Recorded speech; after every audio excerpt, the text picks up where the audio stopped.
जो सोने में भी रह के भगवान को याद कर रहा हो, भगवान कह रहा है मैं उसके लिए 7 समुद्र पार करके उसके पास पहुंच जाऊंगा।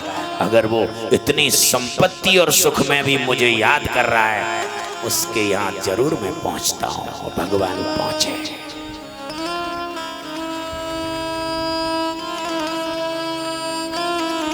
और आज तो थोड़ा सा बढ़ जाए तो बस वही माया रह जाती है और भगवान को तो आदमी भूल जाता है। लेकिन सीता सोने में रहने के बाद राम को याद कर रही है, तो राम जी ने भी 7 समुद्र पार करके सीता माँ के पास पहुंचे, उनका कष्ट दूर किया।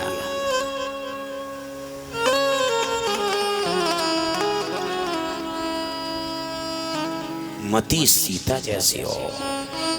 इसलिए मैं कथा में ज्यादातर कभी कभी कहता रहता हूँ, सब कुछ बिगड़ जाए लेकिन 2 चीज न बिगड़े भाई साहब। कौन कौन सी? एक तो तुम्हारी मति और दूसरी तुम्हारी श्रीमती। ये 2 न बिगड़े भाई साहब, घर स्वर्ग बन जाएगा। एक तो तुम्हारी मति और दूसरी तुम्हारी श्रीमती। और एक बार को अगर तुम्हारी मति खराब हो जाए, लेकिन कम से कम घर की श्रीमती तो खराब ना हो। और देखिए आप उदाहरण देखिए शास्त्रों में, आज जितने भी बड़े बड़े दुष्ट प्रवृत्ति के राक्षस लोग हुए, राजा लोग हुए, उनकी मति खराब हुई थी, लेकिन उनकी श्रीमती सती थी भाई साहब, पतिव्रता थी। चाहे आप रावण को देखो, चाहे आप हिरण्यकश्यप को देखो, उनकी मति खराब हुई थी, उनकी श्रीमती खराब नहीं थी। उनकी श्रीमती सती थी, पतिव्रता थी, इसलिए उनका अधर्म फलता फूलता रहा।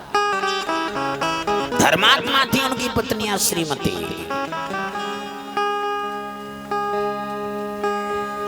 उनकी भक्ति से, उनकी धर्म से ही उन पापी पतियों का भी अधर्म फलता फूलता रहा। उनका कोई बाल बांका नहीं कर पाया।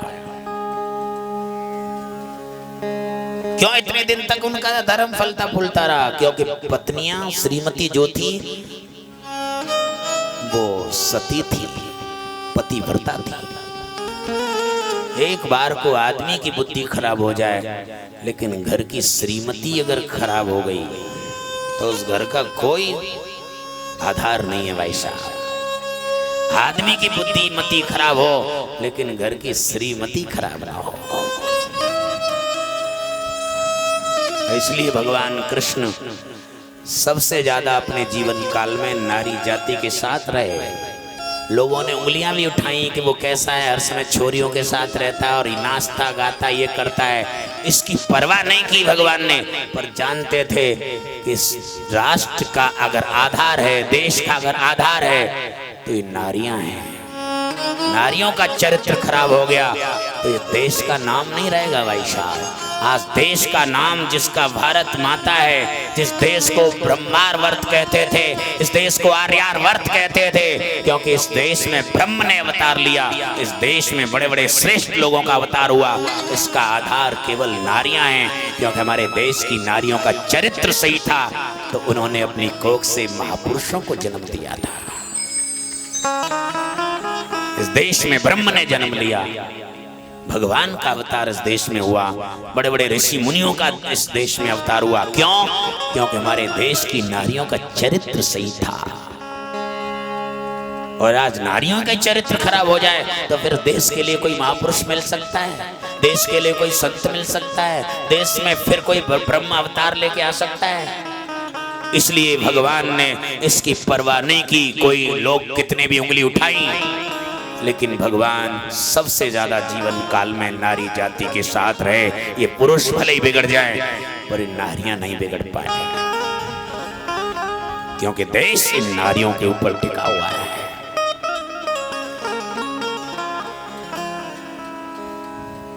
इसलिए नारी का चरित्र खराब ना हो।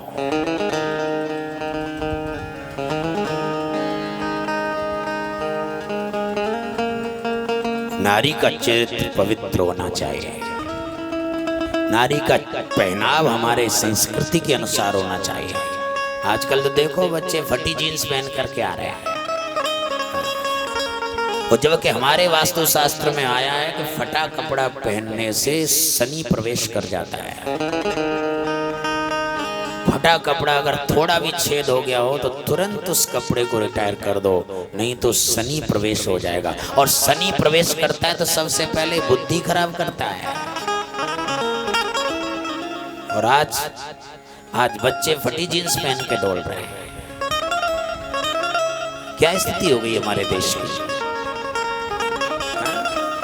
कोई शुक्रवार वाला आदमी है, कोई जीन्स पहन लिया फटी, वो हम भी पहनने लग गए। ये हमारे हिंदू धर्म की संस्कृति नहीं है। डॉक्टर सफेद कोट में होगा तो ही अच्छा लगेगा, तो ही उसको डॉक्टर मानेंगे, भले स्पेशलिस्ट क्यों ना हो। सफेद कोट ना हो तो कोई डॉक्टर के साथ रहने वाला है, इधर से इधर इंजेक्शन वगैरह को, गोलियों को देने वाला, कंपाउंडर करते क्या, वही समझेंगे कि तो वही होएगा, कोई हेल्पर होगा। लेकिन डॉक्टर तो तभी माना जाएगा जब सफेद कोट हो, उसका पहनाव है। सफेद कोट में ही डॉक्टर को मानेंगे। वकील तभी लगेगा कि काला कोट हो, भले कितना ही बड़ा वकील हो, लेकिन कोट काला नहीं है तो फाइलों को इधर उधर करने वाला हेल्पर ही होगा, यही समझेंगे। नमस्कार तो तभी जाके करोगे कि काला कोट पहना हुआ है, वकील है, उसकी इज्जत काले कोट से। पुलिस वाला अपनी वर्दी में ही शोभा देगा, और वर्दी नहीं है तो कोई पुलिस वाला मानेगा, अपनी वर्दी में ही शोभा देगा। जिस स्कूल की जो ड्रेस है उसमें बच्चे जा रहे हैं और उसमें से एक बच्चा ड्रेस पहन के नहीं जाए, कितना कुरूप लगता है, कितना भद्दा लगता है। और एक ड्रेस में जाते हैं बच्चा, कितनी शोभा, स्कूल की भी शोभा बन जाती है, कितना अच्छा लगता है, अपनी एक यूनिफॉर्म है।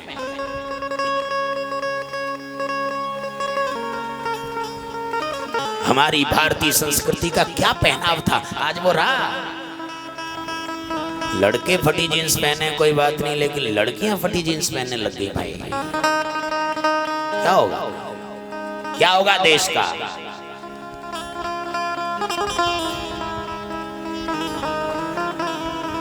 आज लड़कियां तंग कपड़े पहन करके घूम रही हैं, क्या होगा देश का? जहां तंग कपड़े पहन करके लड़कियां घूमेंगी उस देश में आतंक छा जाएगा भाई साहब, उस परिवार में आतंक छा जाएगा, उस घर में आतंक छा जाएगा। देश का पहनाव है हमारा, संस्कृति है हमारी।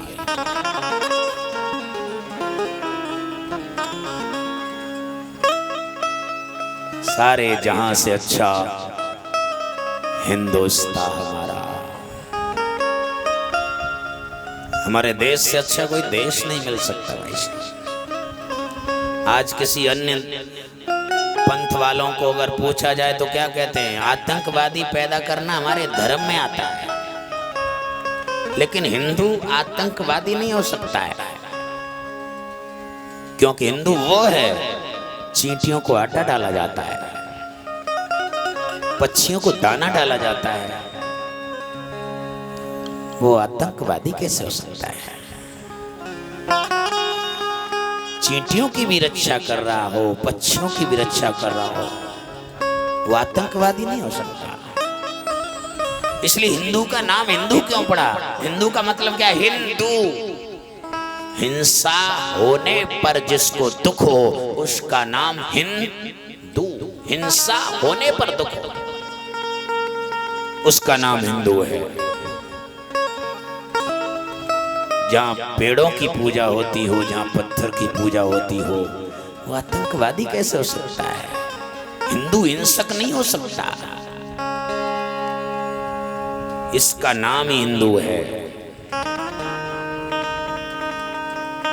हिंसा होने पर जिसे दुख हो उसका नाम हिंदू। और आज जीवों की हत्या करके, हिंसा करके खा रहे हैं, शर्म आएगी उसको हिंदू कहने में भाई साहब। आज खा रहे हैं, जीव हत्या करके खा रहे हैं, हिंदुस्तान का नाम बर्बाद करके रख दिया उन लोगों ने, शर्म आएगी उसको। कैसे कह सकते हैं उसको हिंदू? हिंसा होने पर जिसको दुख हो उसका नाम हिंदू है। लेकिन हिंसा भी 3 प्रकार की है भाई साहब।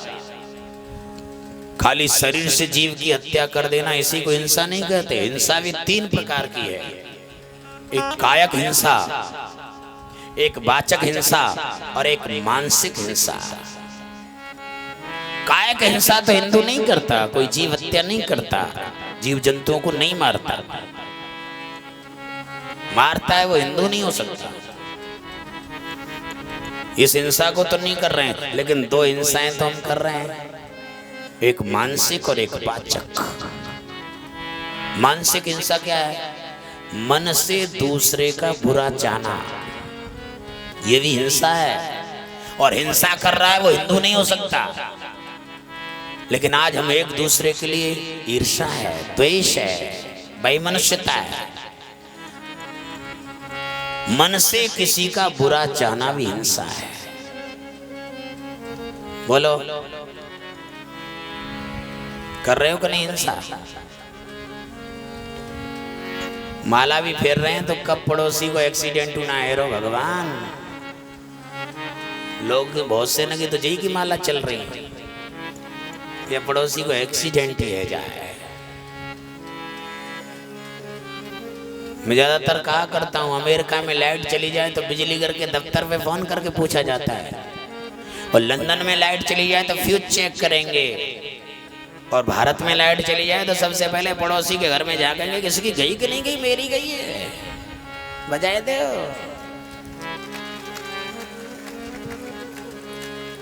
क्या है ये? हिंसा है। दूसरे का बुरा चाहना ये हिंसा है, ये मानसिक हिंसा है। तीसरी वाचक हिंसा, यानी वाणी से किसी को कटु बोलना, गाली गलौज करना, ये भी हिंसा है। वाणी तो बोल तो दी आपने, लेकिन सामने वाले के दिल पे कितनी चोट पहुंची है आपको मालूम है? तोड़ना टूटे हुए दिल को बुरा होता है। तोड़ना टूटे हुए दिल को बुरा होता है। तोड़ना टूटे हुए दिल को बुरा होता है। तोड़ना टूटे हुए दिल को बुरा होता है। जिसका कोई नहीं उसका तो प्रभु होता है। जिसका कोई नहीं उसका तो प्रभु होता है। जिसका कोई नहीं उसका तो प्रभु होता है। जिसका कोई नहीं उसका तो प्रभु होता है। आदमी अच्छे हैं पर वक्त बुरा होता है। आदमी अच्छे हैं पर वक्त बुरा होता है।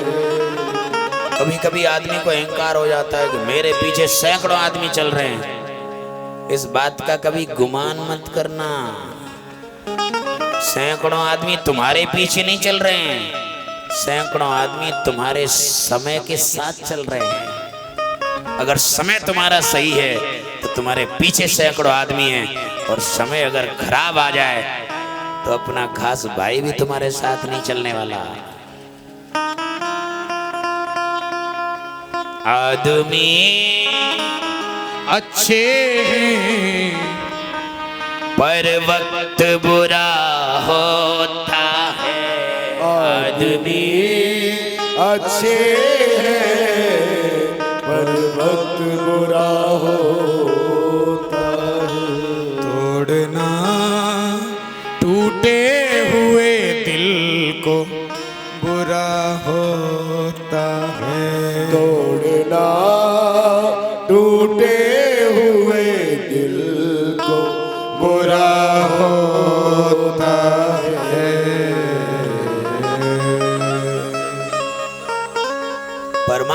सृष्टि को रचा है, लोगों को बनाया है, वो खराब नहीं हो सकता।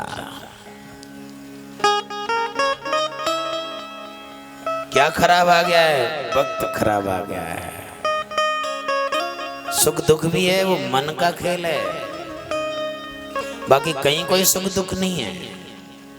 वो समय के अनुसार ऐसा लगता है, इसलिए आदमी खराब नहीं, आदमी चेंज नहीं हुआ, समय चेंज होता है। कभी कभी कहते हैं यार आदमी बहुत बदल गया यार, पहले तो बढ़िया था, ये ऐसा कैसे हो गया है? आदमी नहीं बदला है, समय बदल गया है।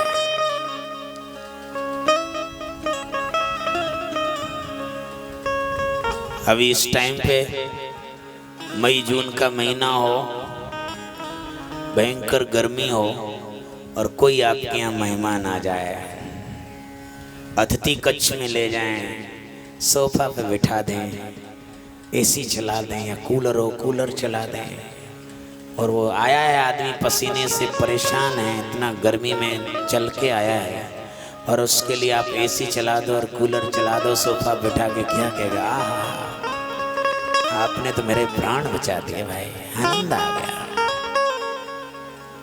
क्या ख्याल है? सगुन लगेगा उसको? अच्छा लगेगा कि नहीं लगेगा? लेकिन वही आदमी वही अतिथि कक्ष में, वही सोफा पे जनवरी के महीने में आ जाए और फिर आप एसी चला दो। पहले आए थे तो बड़ा खुश हो रहा था, बड़ा कह रहा था कि भाई तूने प्राण बचा दिए, जब मैंने इसी सोफा पे बिठाया था इसी कक्ष में, और जब एसी चला दिया था कह रहा था प्राण बचा दिया आपने तो। और फिर जनवरी के महीने में आ जाए वो, उसी सोफा पे बिठाओ, उसी कक्ष में बिठाओ और उसको फिर एसी चलाओ, क्या कहेगा? क्यों मेरे प्राण लेने डोल रहा है भाई? ये कहेगा कि प्राण बचा दिया। ऐसा क्यों कहने लगा? बोलो, एसी वही है, रूम भी वही है, सोफा भी वही है, आदमी वही है, क्या बदला? समय बदला। उस समय गर्मी का महीना था, इस समय सर्दी का महीना था, इसलिए समय बदला है। आदमी यूं क्यों है? कच्छ भी वही है, सोफा भी वही है, एसी भी वही है, आदमी वही है। आदमी नहीं बदला, कौन बदला? समय बदला। आदमी अच्छे हैं पर वक्त बुरा होता है। आदमी अच्छे हैं पर वक्त बुरा होता है। जिसका कोई नहीं उसका तो प्रभु होता है। जिसका कोई नहीं उसका तो प्रभु होता है। भगवान अर्जुन की परीक्षा ले रहे थे। अर्जुन ने कहा भगवान ये तो ब्राह्मण है, हम क्षत्रिय हैं, आप मारने की कह रहे हो? ब्राह्मण तुम्हारे लिए पूज्य नहीं होते हैं। भगवान ने दो नियम बताए कि ब्रह्म बंधो न हंतव्यम आताताई बधारणम। दो नियम बताए, ब्राह्मण को मारने को नहीं बताया गया और आतंकवादी को मारना इसमें कोई हर्जा नहीं है। आतंकवादी को मार दो, ब्राह्मण को मारो मत। आतंकवादी किसे कहते हैं? छोटे छोटे बच्चों को जो मारता है, किसी के धन या स्त्री का हरण कर लेता है, किसी के घर या खेत में आग लगा देता है, ऐसे आतंकवादी को मारने में कोई हर्जा नहीं है। आतंकवादी को मार दो, ब्राह्मण को मारो मत। अर्जुन चक्कर में पड़ गया। भगवान कहना क्या चाह रहे हैं? ये तो आतंकवादी भी है और ब्राह्मण भी है। सारी दुनिया जानती है कि भक्त के हृदय की भगवान जानता है। भक्त के हृदय की भगवान जानता है तो क्या भगवान के हृदय की भगत नहीं जानता क्या? भगवान तो यहाँ तक कह चुके हैं, मोरे मन प्रभु अस विश्वास, मोरे मन प्रभु अस विश्वास। राम से अधिक राम कर दासा, राम से अधिक राम कर दासा, राम से अधिक राम कर दासा, राम से अधिक राम कर दासा। स्वामी से सेवक बड़ो कह रहीम जी जान, सेत बांध रघुबर गए कूद गए हनुमान, सेत बांध रघुबर गए कूद गए हनुमान। स्वामी से सेवक बड़ा है। स्वामी राम को पल्ली पार जाने के लिए पुल का निर्माण करना पड़ा और सेवक हनुमान तो छलांग लगा के ही पार हो गए। इसलिए भक्त के हृदय की भगवान जानता है तो भगवान के हृदय की भगत भी जानता है। और आज अर्जुन समझ गए भगवान कहना क्या चाहते हैं। अश्वत्थामा के माथे में मणि लगी थी, मणि को निकाला, अपमानित करके उसको घर से निकाल दिया गया। और प्रतिष्ठित व्यक्ति का समाज में अपमान होना मृत्यु से भी बढ़कर के होता है। मृत्यु तो एक बार में लेके फैसला करके चली जाएगी, लेकिन समाज में अपमानित व्यक्ति कुड़ कुड़ करके डेली मरता है भाई साहब। घर से बाहर मुंह दिखाने के लायक नहीं रहता। प्रतिष्ठित व्यक्ति का अगर समाज में अपमान हो जाए मृत्यु से भी बढ़ के। और उसी समय अपमानित होकर अश्वत्थामा चला और संकल्प कर लिया, पांडवों अब तो तुम्हारे वंश का नाश करके रहूंगा। द्रौपदी के 5 बालक तो मार ही दिए थे, लेकिन वंश चलाने के लिए अभिमन्यु की स्त्री उत्तरा के गर्भ में बालक था, उस बालक के लिए बाण छोड़ने लगा। उत्तरा इधर उधर नहीं गई, सीधी भगवान को पुकारती है, पाए पाए महायोगिन देव देव जगतपते। जब आप अपनी भगवान की भक्ति में लगे हुए हैं और आपके घर में कोई समस्या है, आपके बच्चा अगर आप विपरीत चल रहे हैं, आपके अनुकूल नहीं चल रहे हैं, प्रतिकूल चल रहे हैं, कोई न कोई अगर ऐसी स्थिति आ रही है, तो भगवान के सामने बैठ करके रोना, प्रार्थना करना, मेरा क्या बिगड़ेगा गिरधारी, जाएगी लाज तुम्हारी, मेरा क्या बिगड़ेगा।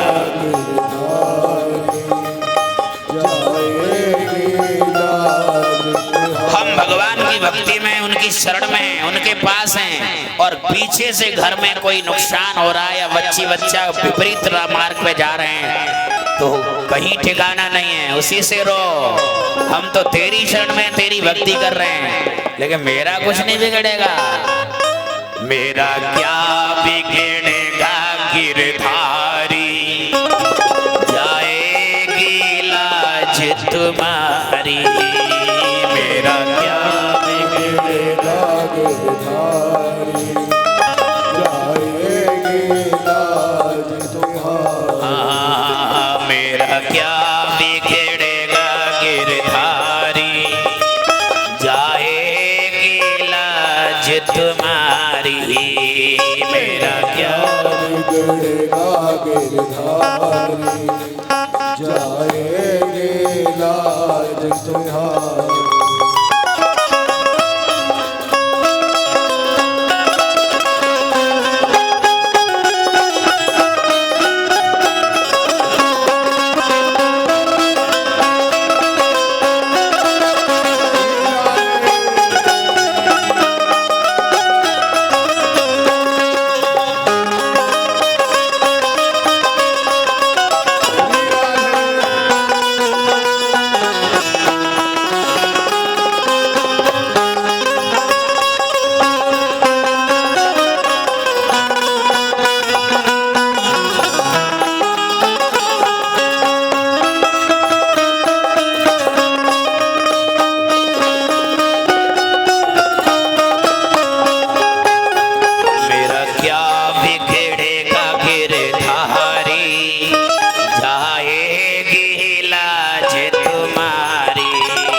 बिगड़ेगा गिरधारी, जाएगी लाज तुम्हारी, मेरा क्या बिगड़ेगा गिरधारी,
महायोगिन देव देव जगत पते।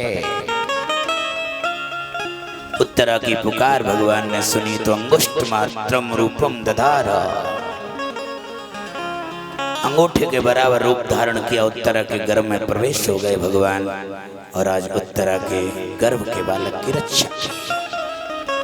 समय के अनुसार बालक का जन्म हुआ, नामकरण संस्कार किया गया। विष्णु भगवान ने इस बालक की रक्षा की है। संस्कृत में रक्षा को कहते हैं आराध। आराध नाम रक्षा का है। विष्णु भगवान ने रक्षा की, इसलिए इस बालक का नाम रख दिया विष्णु रात। और विष्णु रात नाम का बालक जब बड़ा हुआ तो एक एक व्यक्ति को देख करके परीक्षण करने लगा। गर्भ में मेरी रक्षा करने वाला कौन था?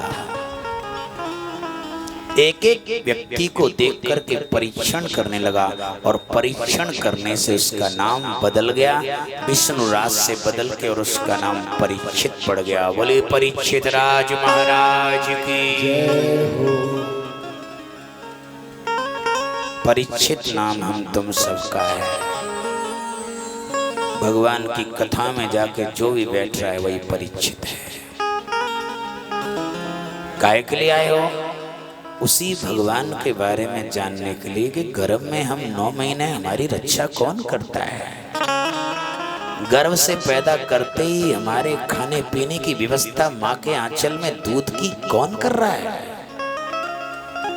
उस परमात्मा के बारे में परीक्षण करें, इसलिए हम तुम सभी परीक्षित हैं। उसी के बारे में जानने के लिए आए हैं, उसी की महिमा सुनने के लिए आए हैं कि 9 महीने तक हमारी रक्षा कौन करता है। जन्म देते ही हमारे खाने पीने की व्यवस्था माँ के आंचल में दूध की कौन कर रहा है। तेरा नाम तारण सवई काज सारण, धरो उसका धारण निवारण धरो उसका धारण निवारण करेगा। न था दांत बाको दिया दूध माँ को, खबर है प्रभु को सबर जो करेगा। न था दांत बाको दिया दूध माँ को, खबर है प्रभु को सबर जो करेगा। तेरा नाम तारण सभी काज सारण, धरो उसका धारण निवारण करेगा। तेरा दूध सीना मिटा दिल का चीना, जिन्हें पेट दीना वो आप ही भरेगा। जिन्हें पेट देना वो आप ही भरेगा। तेरा नाम तारण सभी काज सारण, धरो उसका धारण निवारण करेगा। धरो उसका धारण निवारण करेगा। परीक्षण करने से उसका नाम परीक्षित पड़ा है, और उसी के बारे में हम परीक्षण करने आए हैं, जानकारी लेने आए हैं।